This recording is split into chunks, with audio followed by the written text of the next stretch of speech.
9 horas mais 38 minutos. Olha, a semana que vem teremos a possibilidade de que a medida provisória que atenuava algumas questões relacionadas à própria reforma trabalhista perca sua eficácia. Tudo indica que deve levar a essa condição. Já foi inclusive uma conversa que tivemos aqui no CBN Maceió. Dentre os elementos que eram atenuados, tinha a questão do ambiente do trabalho insalubre e a relação dele com mulheres que estavam no seu período gestacional. Isso tudo pode ter um reflexo mais adiante de que a gente vai poder colocar, mas olha, atenção empresários, bom senso, né? Porque tem reflexos disso. A própria lei, naquela oportunidade, dava a possibilidade de que um médico poderia atestar de que ela não deveria ali estar. Mas olha, o Congresso tem se debruçado sobre essa questão. Aliás, quando começa a vida, a questão do aborto e, claro, o período de amamentação. Por que é que as mulheres do serviço público passam 6 meses, já sem discussão, ou seja, 180 dias, e as mulheres seletistas ainda não? Até que podem, desde que as empresas entrem num determinado programa, e eu desde já adianto, com informações do próprio Instituto Nacional de Seguridade Social, aqui o INSS, não tem nenhuma empresa alagoana associada no programa Empresa Cidadã. É exatamente sobre esse período de licença maternidade que a gente vai iniciar a nossa conversa aqui com ele, que está aqui todas as sextas-feiras, é contador, auditor, consultor de empresas e diretor da MQ Gestão Contábil Empresarial. Doutor Marcelo Quirino, é sempre um prazer tê-lo aqui. Um bom dia. Bom dia, Elias. Bom dia aos amigos da Rádio CBN. O prazer é sempre nosso. Realmente essa questão, né, que na semana passada teve uma discussão, dia 4 de abril, se eu não estiver enganado, foi aprovado na Comissão de Assuntos Sociais, do Senado, né, a comissão mista, e agora vai ser submetido ao plenário da Câmara, tratando sobre a ampliação de forma definitiva, não mais através de um programa, como você muito bem disse, né, que é o chamado Empresa Cidadã, e para a empresa aderir tem uma série de particularidades, não é toda empresa que pode aderir, né? Por exemplo, salvo melhor juízo, as empresas do Simples Nacional não podem aderir, porque é uma coisa muito específica, né? Muito cheia de detalhes, e como você muito bem disse, não tem nenhum aqui em Alagoas que fez adesão a esse absolutamente nenhuma, gente. De empresa cidadã, né? Vem tramitando aí, e isso gera mais um desgaste em relação à reforma trabalhista, né? Que passou a vigorar a partir do dia 11 de novembro do ano passado, 2017, e que para nós contadores, especialmente, gera grandes transtornos, né? Falando nisso, agora no dia 25 de abril vai ter um evento lá na Faculdade CEUNE, e nós somos convidados a participar, inclusive você também está convidado, né? E o nosso tema é exatamente isso. Quais são os reflexos na nossa atividade contábil da reforma trabalhista que até hoje não se concretizou de fato, né? Porque nós temos várias decisões, né? Lá naquele momento, lá em novembro, a gente teve a oportunidade de fazer algumas palestras e a insegurança era muito grande, porque tínhamos de toda a ordem, né? Pronunciamentos em contrário, vai entrar em vigor, mas nós não vamos atuar dessa forma. A própria magistratura até hoje, né, nega, mas está praticando isso, né? Nós temos como reflexo a diminuição da quantidade de ações judiciais trabalhistas que estão sendo ingressadas nos tribunais de toda forma. Mais de 40% no geral, e para determinados segmentos chega até 70%. Exatamente. E assim, isso gera todo tipo de insegurança, né? Todo tipo de insegurança. Você está executando uma atividade contábil num momento, mas não vale, não é, pode, não pode, e aí não há quem consiga trabalhar de forma equilibrada ou equalizada. Nessa questão, né, da licença maternidade ser ampliada para as empregadas seletistas, essa questão da reforma trabalhista, que disse que a gestante, né, tem direito ao adicional de insalubridade se ela atender tais critérios, né? Isso está gerando uma confusão muito grande, porque eu estava vindo agora para cá, para a rádio, né, e estava escutando você falar sobre uma decisão do TST, se eu não estiver enganado, né, que diz assim: a gestante, mesmo que ela seja afastada daquele local, né, em que ela se submetia a uma atividade insalubre e que teria direito a receber o adicional, mesmo que ela seja afastada, continua recebendo. Ora, né? Isso é... Não sei nem o que dizer em relação a isso, porque o direito ao benefício da insalubridade é a exposição à atividade insalubre. E enquanto afeto a essa exposição estiver. É a exposição. Se você não está mais exposta, não há que receber o adicional. É igual, né, hora extra. Se você não faz hora extra, você não recebe hora extra. Se você não tem uma atividade perigosa, você não recebe a periculosidade. Essa insegurança tem causado todo esse escassel. E as pessoas não sabem bem delinear o que é certo, o que é errado, o que é que eu posso, o que é que eu não posso. Isso vai fazer um pouco mais adiante que as pessoas, de uma forma preventiva, para se proteger, evitem contratar trabalhadores nessa condição. Exatamente. Ou que cheguem a essa condição. Exatamente. E aí ficamos todos nós, né? Operadores da contabilidade, executores da contabilidade, consultores contábeis, né? Os consultores jurídicos, os juristas, esperando que alguém nos dê uma luz, né? Para que a gente saiba qual é o caminho que nós vamos seguir, né? É uma insegurança, Elisa, é uma confusão muito grande. Até para a própria gestante, para a própria trabalhadora, que não é gestante, que ainda não está gestante, mas que pensa em engravidar para dar à luz ao seu filho no futuro, né? Para ser mãe, aquilo que é o normal, e qualquer mulher. aquilo que é o normal, né? A procriação, né? O crescimento da família, o que quer que seja, né? Você fica na insegurança. Ora, eu não vou trabalhar, mas não sei se amanhã eu estou aqui. Eu vou engravidar, mas eu não sei que se passar do meu período de 120 dias ou 180 dias, como está sendo julgado aí, se quando eu voltar, se quando passar o período de estabilidade, né, eu permanecerei na empresa ou serei demitida. Isso é uma insegurança muito grande. Isso é uma prática, não é uma prática, digamos que é um senso comum entre as mulheres, né, que estão na área privada. Vou para a minha licença, não sei se quando eu voltar eu permanecerei na empresa, né? Eu não estou nem falando da questão psicológica, porque há uma questão psicológica por trás disso, né? E olha o limiar em que fica aí o empresário. Boa parte dos nossos bons talentos são mulheres. Exatamente.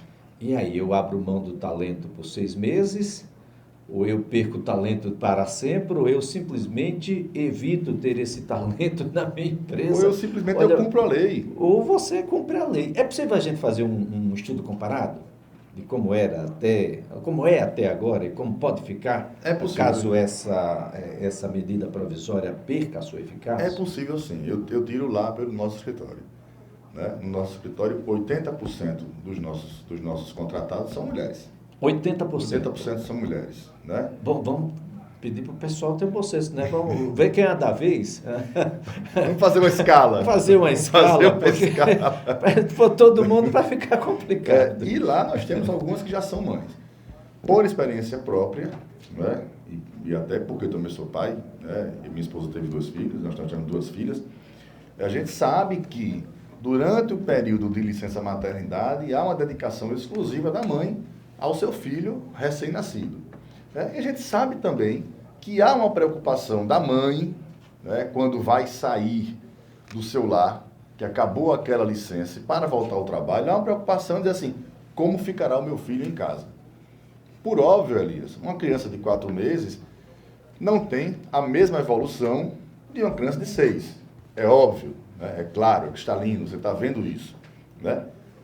É óbvio também que a preocupação de uma mãe com a criança recém-nascida de 4 meses é diferente de uma criança de 6 meses, né? Que tem um pouco mais, entre muitas aspas, de independência, né? Inclusive alimentar em relação a uma criança de 4. Né? A criança de 4 já começa a ser apresentada a alimentos diferentes, né? Já por isso mesmo, porque a mãe daqui a pouco vai voltar a trabalhar, né? Para uma laranjinha, aguinha de coco e por aí Começa vai. a ter uma dependência menor. Uma dependência da mãe. menor da mãe. Mas olha, também em contrapartida, os estudos mostram, né? E aí eu não sou médico, eu sou apenas um pai, os estudos mostram que a criança que amamenta por maior período de tempo, ela tem uma saúde muito melhor do que uma criança de 4, de 2, de 3 e de 1. Né? É estatística, isso são os estudos que mostram. Em relação à parte empresarial, né, há sim uma insegurança muito grande, porque você treinou aquele colaborador, você incentivou, você deu curso, você preparou, ele tem uma afinidade muito grande com o trabalho que ele executa, e aí de repente, não de repente, mas 9 meses após como chama a CLT, né, a aquisição do seu período, do estado gravidício, né, nome feio, mas é assim. Horrível. Horrível, né, mas ela vai sair, ela vai se afastar do seu trabalho, né, e você vai precisar treinar uma outra pessoa, e aí também gera uma outra segurança para o trabalhador que saiu, porque, eita, essa pessoa que vai ficar no meu lugar quando eu voltar, e se ela for melhor do que eu?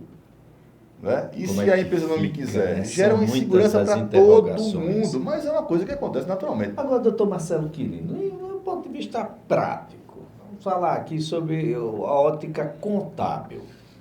A trabalhadora que está no seu período de licença maternidade, ela é um custo exclusivo do empresário e deve ser assim ser encarado? Olha só, durante o seu momento, né, de gravidez até o afastamento, ela é um custo exclusivo do empresário. Né? Nós temos lá, como falei, lá no escritório, algumas que já são mães, estamos até com uma agora que está gestante, já está afastada pela licença maternidade, a médica já deu o afastamento dela. E ela continua recebendo os salários? Continua recebendo pagos os salários integralmente durante esse período pelo empresário? Pelo empresário, só que quando ela recebe o afastamento, né, já pela licença maternidade, ela recebe da empresa, mas a empresa compensa esse pagamento da licença maternidade na sua guia de recolhimento da Previdência Social. Da Previdência. O custo é transferido para a Previdência. É transferido para a Previdência, mas só a posteriori. Não. Ela é de imediato. De imediato. De imediato. O que acontece? O empresário paga o salário normal da trabalhadora, né? E esse salário que você pagou à trabalhadora é compensado na sua guia de INSS no mês imediato.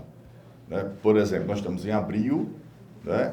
Se a empresa pagar, né, a remuneração da trabalhadora já com a rubrica de licença maternidade, no recolhimento da guia do INSS referente à competência em abril de 2018, que vencerá em 20 de maio, né? Não sei se 20 de maio é um dia útil, mas vencerá em 20 de maio, será deduzido da guia do recolhimento do INSS o salário que você pagou à sua trabalhadora gestante, desde que, né, tem uma limitaçãozinha para as empresas que não são do Simples Nacional, tem uma limitação que é na parte empresa, porque aqui do INSS tem a parte empresa, terceiros, outros, né, e por aí vai. Então, na parte da empresa você pode compensar, né? Então, assim, não é um custo que é transferido para a Previdência Social, até porque a trabalhadora então, o custo já maior contribui para a Previdência Social. Seria mais do ponto operacional. de vista laboral mesmo, da o sua atividade que vai ser desenvolvida por um outro que muito provavelmente não deverá permanecer, deverá retornar titular. Exato. E retornará com uma defasagem aí dos 4 meses, que acontece muita coisa em 4 meses. Exatamente. Hoje são 4 meses, mas é uma chance real de passar para serem 6 meses. Bastante real. E o que acontece, Elias? 2 fatos precisam ser destacados. A licença maternidade hoje, nos moldes de hoje, eu não sei como é que vai se comportar, se for para os 6 meses, para facilitar, vamos falar de 6 meses, né? Ela pode ser iniciada, a parturiente ou a gestante, né? Ela pode iniciar a sua licença maternidade em até 28 dias antes da DPP, que é a data provável do parto. Né? Aí ela pode se afastar por questões de saúde, né? De não colocar em risco a saúde da mãe e do bebê. Mas a gente sabe que isso acontece em situações extremas, né? Extremas. Porque, veja, você vai se afastar 28 dias antes de ter a criança, né? Provavelmente, e aí depois que você tiver a criança, você terá apenas mais 3 meses. de licença, né? Então, fica meio complicado essa interpretação. Uns dizem, não, a licença vale a partir de quando você tirar, que quando tiver o filho, né? O nascido vivo. Então, existe uma confusão em relação a isso aí. Mas a gente não pode deixar de pontuar aqui em relação à produtividade e à capacidade de trabalho da gestante. Em 99,9% dos casos, não há nenhum tipo de redução de produtividade do trabalho da gestante em relação, né, a uma outra trabalhadora que não está gestante. Por óbvio, atendendo a limitação física, mas a capacidade intelectual, a capacidade produtiva, né, a capacidade física, até determinado momento não há nenhum tipo de limitação. Exceto, você está com 8 meses de gravidez, 8 meses e meio de gravidez, né, e as gestações de risco devem ser respeitadas. Né? Mas não há, Elias, nenhum tipo de redução de capacidade intelectual ou laboral da gestante em comparação à não gestante. Agora, nós não exceto temos aquele trabalho braçal, alternativas, físico, né? Nós não temos alternativa, até por conta da reforma mesmo. Nesse momento, não poderia estar em home office para determinadas funções, Poderia. etc. Por que não? Poderia. É uma coisa a se pensar, né? Aquele trabalho que é meramente intelectual, onde você tem que prestar relatórios ou fazer consultoria, né? O que é que seja. Né? O próprio Google faz muito isso, acho que o Facebook faz muito isso também. Está no segmento administrativo, você pode linkar a rede junto a um computador, inclusive, que pode ser um computador da própria empresa. Existem muitas empresas inteligentes, né? Muitas empresas que têm um trabalho meramente intelectual, né? Meramente entre aspas, tá? Sem nenhum não, meramente, mas que tem um trabalho intelectual, exatamente, obrigado, unicamente intelectual, que depende do pensamento do trabalhador, da trabalhadora, né? Pode sim adaptar, fazer em casa. Poxa, vamos supor que o seu trabalho exige que você suba 2 lances de escada, 2 andares de escada, e o prédio não tem elevador. Por que você vai colocar a gestante para estar subindo escada? Se você não pode acomodar no térreo, por exemplo, não posso, no térreo não tem espaço. E você pode antecipar um parto que não estava dentro do planejamento empresarial. Pode nascer prematuramente a criança, colocando em risco a saúde da própria criança e da mãe. É tudo muito complicado. Detalhe que não é um detalhe qualquer. Os pais, quando do nascimento, o pai, melhor dizendo, ou o responsável, bom, ele também ganha alguns dias, não é isso? Ganha alguns dias, né? Na CLT, 5 dias. Se forem casados e trabalhar na mesma empresa, aí a gente aumenta a conta. Aumenta a conta. Veja só, no serviço público, né? No serviço público, se você fizer um requerimento antes da criança nascer, nasceu, salvo engano, até 2 dias, a criança, após o nascimento da criança, se você fizer requerimento, você pode ter mais 15 dias de licença paternidade. Na CLT isso não funciona. Na CLT nós temos só em casos exclusivos de pai e mãe trabalhando no mesmo lugar. Né? Mas o pai, a paternidade, previsão constitucional, 5 dias apenas. 5 dias. 5 dias apenas. Olha, então fica bastante atento, porque o período da licença maternidade vai chegar. E muito provavelmente em 6 meses. Há que se planejar.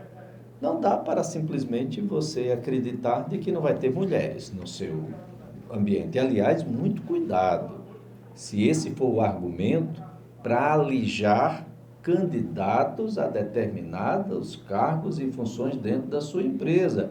Isso também dá problema. Isso é discriminação.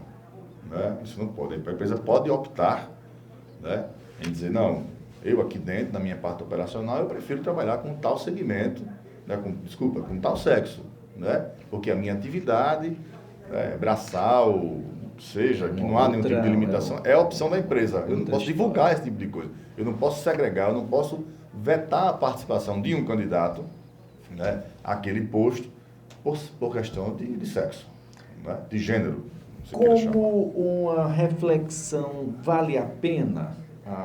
Bom, nós vamos incrementar aí os 6 meses, imaginando aí que os 6 meses vão ser de fato aprovados na CLT, para os trabalhadores que estão nesse regime. As férias, eu junto. Olha, 6 vou logo te dar tuas férias aqui, tu passa 7.